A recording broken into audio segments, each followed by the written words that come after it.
Hello, hello. It is so good to see you all.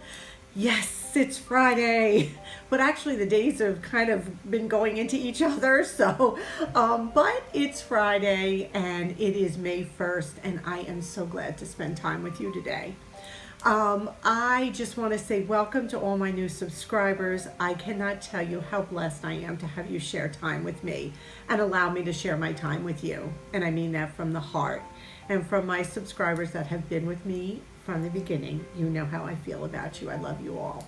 If you are new here, I do ask that you hit that subscribe button and become part of my Frugal family. And click that little notification bell, hold it down, go to all, and you will receive notifications of my new video. So, how is everyone doing? First and foremost, I hope you guys are all doing well. I hope you're healthy and safe. We're doing well here. The governor just announced today in New York that we are still sheltering in place and that schools will not reopen till autumn, till the fall semester. So that was kind of expected, but at least we know where we stand now. So we're just moving forward with this. That's all we can do. And I know a lot of states are opening up gradually. So I ask you, just be careful when you're out there, okay? You mean a lot to us.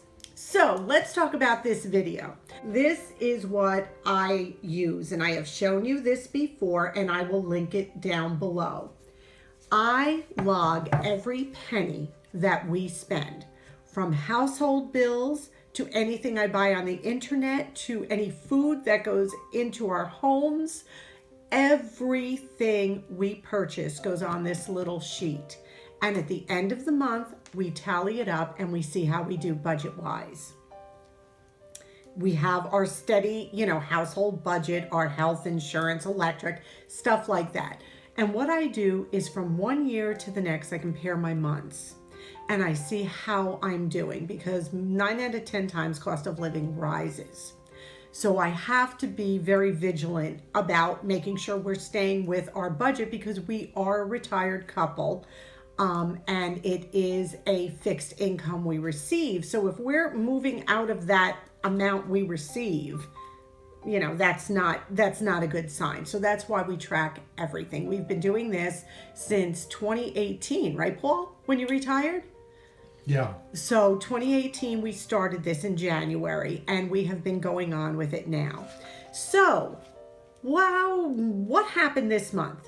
So I just finished April, and after I added April up, I was like, wow, these numbers are a little low.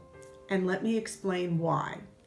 We came out approximately $533 less than we did last April. Now, of course, there's the obvious, and we'll go over that. But I want to show you how we cut corners even more from last year to this year, and how this sheltering in place may have changed the financial outcome of where our money went, and how we're hoping, and I think you agree with me, Paul, we're going to continue implementing these procedures.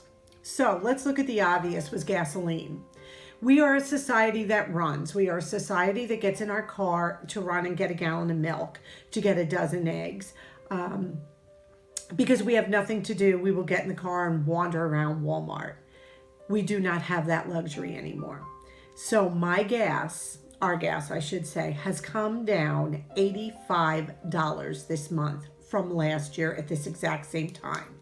Yes, gas prices have dropped, but we only had to fill up each car once. Am I correct, Paul? Because you do that. Yeah, about once a month.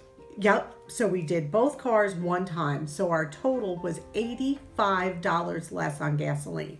That's significant. We also came down $25 for food comparing to last April.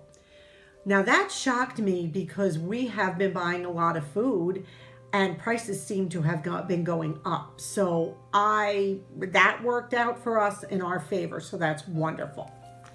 Are you ready for eating out? Eating out compared to last April, we are down $231. Wow, that was pretty shocking to me. Last April, we had eaten out $231 worth of food, which if I would have bought that food for $230, it would have lasted us 4 months, right? So, yeah, that's just, we have been working on that. And when we checked, all of March and all of April, we had not eaten out. Came down $70 on personal. What is personal? Could be getting my nails done. Could be just any kind of personal haircuts for myself and Paul, things like that. Down $70 since last April. Miscellaneous, $76. What is miscellaneous? Thrift stores, any non-essential purchase. Personal is different than miscellaneous. Personal is things we do for ourselves, like that, if that makes sense. Where miscellaneous is actually purchasing things to bring into the home. So non-essential purchase, which, includes my thrift stores, Christmas tree shop, just wasting money on stuff we really don't need. Electric, we came down $12.04. Why? I know you like that 4 cents. I rounded everything off but that. Number one, we have replaced all our lights with LED. Number two, I refuse to dry jeans in the dryer. I hang them on a hanging rack, and then the last 5 minutes, I will throw them in the dryer. I also use timed dry now on my dryer setting, because with the auto dry, it was like a cool down section. It would cool down at the end. It would warm up. I'm like wasting all this electricity. So now I put them in, and I worked with different times until I found the perfect time. And it depends if it's my clothes, I'll do them on a lower temperature, but maybe for a little longer time. So, and I take our jeans, they get hung on a rack. And Paul, if it's a little stiff, I'll throw them in the dryer for 5 minutes. Same thing with bulky towels. And I just, think exfoliating when you're drying off with these crunchy towels. So no, I'm teasing. I will put them in for about 5 minutes, and that just softens them right up. But that's a lot less than a 40-minute cycle. So we came down $12 on electric. Our cable, we are cord cutters now. You know that we got rid of cable, so there is no more cable. The only thing we have coming into our home is Fios. So we have saved $34.46 since last April. Now that may not seem a lot, but to us, it's a lot. No action. Yeah, that was last April. When we cut the cord a couple months ago, they had jacked it up again, and we were even way above that. And we went with just Fios internet. They gave us a great deal. And because we are Verizon customers for our cell phones, we get an extra $5 off our cell phone now because we use them for Fios for our internet. And let me tell you, we have never ever looked back. And also another tip, what we did was we went to our cell phone plan is now the Verizon over 55 plan. And that is $50 a month on Verizon with unlimited talk, text, streaming, data, everything. And so that was a great deal. We also did that. So that's kind of our $533 less. And I have to say, as time goes on, I am going to really try to stick with this because that's a nice chunk of change to see how we can just compact our money and stop just wasting it on things that we don't need, like $200 and something on eating out. You know what? Yes, eating out is fun, and I love to go out with friends and do that kind of stuff. But I have some dear friends that we go out with, and I think I've said this after church, and we do bagel and a cup of coffee. Oh my gosh, what a great time. And we sit and chat for hours, and it's perfect. I've said this before too. It's what works for us. I'm just encouraging you to, maybe if you want to implement some of the things we're trying, if you need to save some money, just suggestions. So that's where we're at, and I hope this is encouraging. This expense tracker, and like I said, I'll link it down below, has got a category for everything. Once you start logging and seeing where your money is going, it's always a surprise. It's always like a whoa. And I know a lot of us are getting stimulus checks back. I know Paul and I did, and I think everybody gets one back. I'm not sure how that works. I'm not saying that, but I know a lot of people are getting it back. What are you doing with yours? If you, just a suggestion, if you don't need something or you're not paying down bills with it or something like that, you know what? It doesn't hurt to put it away for a rainy day. For God forbid you do need something. We're savers. I've talked about this since the beginning. You need that backup. You need that safeguard. We would not have retired if we didn't have savings. I wouldn't take that chance. You can't. You never know what curveball is going to be thrown at you. So we're probably just going to put ours away, I think. I'm pretty sure that's what we're going to do with it. Okay, what else is going on the home front? We are redoing, not really redoing, I guess giving a facelift to our upstairs bathroom at the rock bottom minimalist price we can do. So basically all fixtures, everything is staying the same, and we are vlogging it as we do it. So you're gonna see the beginning to the end of it. And what we're doing really is just giving it a facelift. Paul painted, we took this really odd looking border we had put up back in the 90s down. You know, everybody went through that phase of borders around the room. And I love borders, nothing against borders, but we went with just the like a clean white look this time.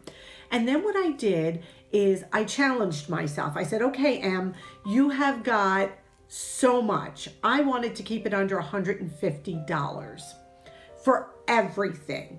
Paint, if I wanted, we needed a new shower rod, new garbage, everything. So I had a goal of $150, and I'm not going to tell you now, but we came in way below that. So that was really, really fun to do, and I will show you all of that, but we're still waiting for a couple of more pieces that I had ordered. Even artwork. I bought a piece of art, not really art, but it was a picture I bought at Walmart, but I loved it for the room. Okay, so another thing I want to share with you before I go is a frugal cleaning hack I did on the bathroom upstairs. My grout really needed to be, we have a tile floor in the bathroom, and the grout was really dingy. We mop all the time, but no matter what you do with that grout, it just never looks white. So I went online and I figured out what to do, and I did it. And I've got a blip to show you. I wouldn't do this if you have any kind of mobility issues or anything, because you're really on the floor scrubbing. So just, I'm going to preface with that. But take a peek at me hard at work. This is what I have been doing all day. As you can see, the difference between there and there. And I wanted to show you how I have been doing this. We're not running to the stores. I know a lot of products will clean grout, but I wanted to do it a natural way, and I wanted to do it a cost-effective way, and I wanted to do it with stuff basically we have in the house. So all I have is a little bit of water here. I've done the whole room so far. Now I'm going to make a paste with just some basic baking soda. Okay? And we're going to mix this up. You want it to be thick. Okay, so you're getting it. It's like a paste. And all I'm doing is taking this paste, and I'm just going to show you a little bit here. And I'm rubbing it in the grout. Make sure you wear gloves to do this, definitely. Don't be touching all this with your hands. Then I use my husband's. This is not awesome. This is vinegar. Vinegar and water mix. Equal parts vinegar, equal parts water in a clean, rinsed out bottle. Make sure the bottle is clean. Do not mix anything with anything ever, but I know you guys know that. And now what I do is just give it a squirt, and you can see how it's foaming within a seconds, which is what happens with baking soda and vinegar. Okay, and then I have 2 scrub brushes. They're all beat up now because I have been doing this. I just have a regular stiff brush and then an old toothbrush. As you can see, I really did a number on this in the corners. And you just give it a good scrub.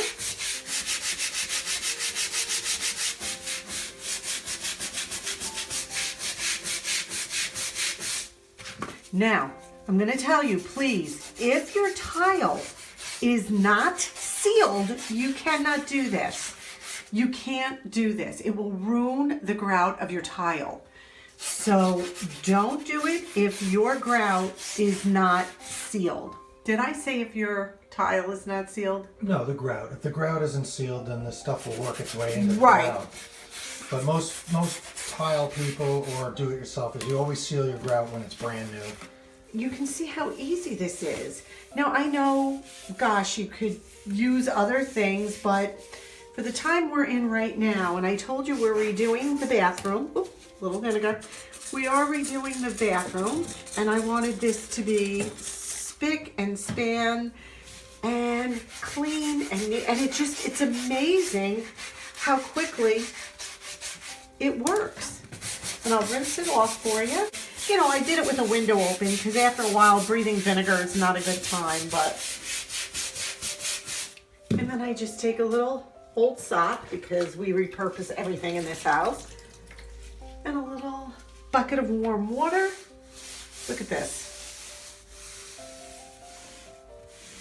And you can see how quickly and effortlessly that was. Wow. And you can see the difference here. I'll scoot back. See the difference? Look at this. And you saw it took all of 2 seconds. And we are using products that we have in our home already. You need a little elbow grease, but you know, is that a bad thing? And it comes out fresh smelling, gorgeous, and I'm thrilled. So I'm gonna finish this up now. So did I do well? I was so proud of myself. It was a little bit of elbow grease in my back after a while but man, and it didn't take long. Honestly, I know in the video, it seemed like I'm doing this all day, but it really was not at all that long. And it went quick, easy, and it's bright, beautiful. The whole bathroom smells fresh and it was a wonderful, frugal way to get my grout clean. And I am 100% behind it. It was really, really good. So I thank you for spending this time with me. Let me know, what are you all doing with your stimulus check? I would love to know. Thank you again for spending time with me. You know I appreciate it. Please give this a big thumbs up. It helps me so much on YouTube. If you want to leave me a comment, you know I will answer you, and I love your comments. Love them, love them.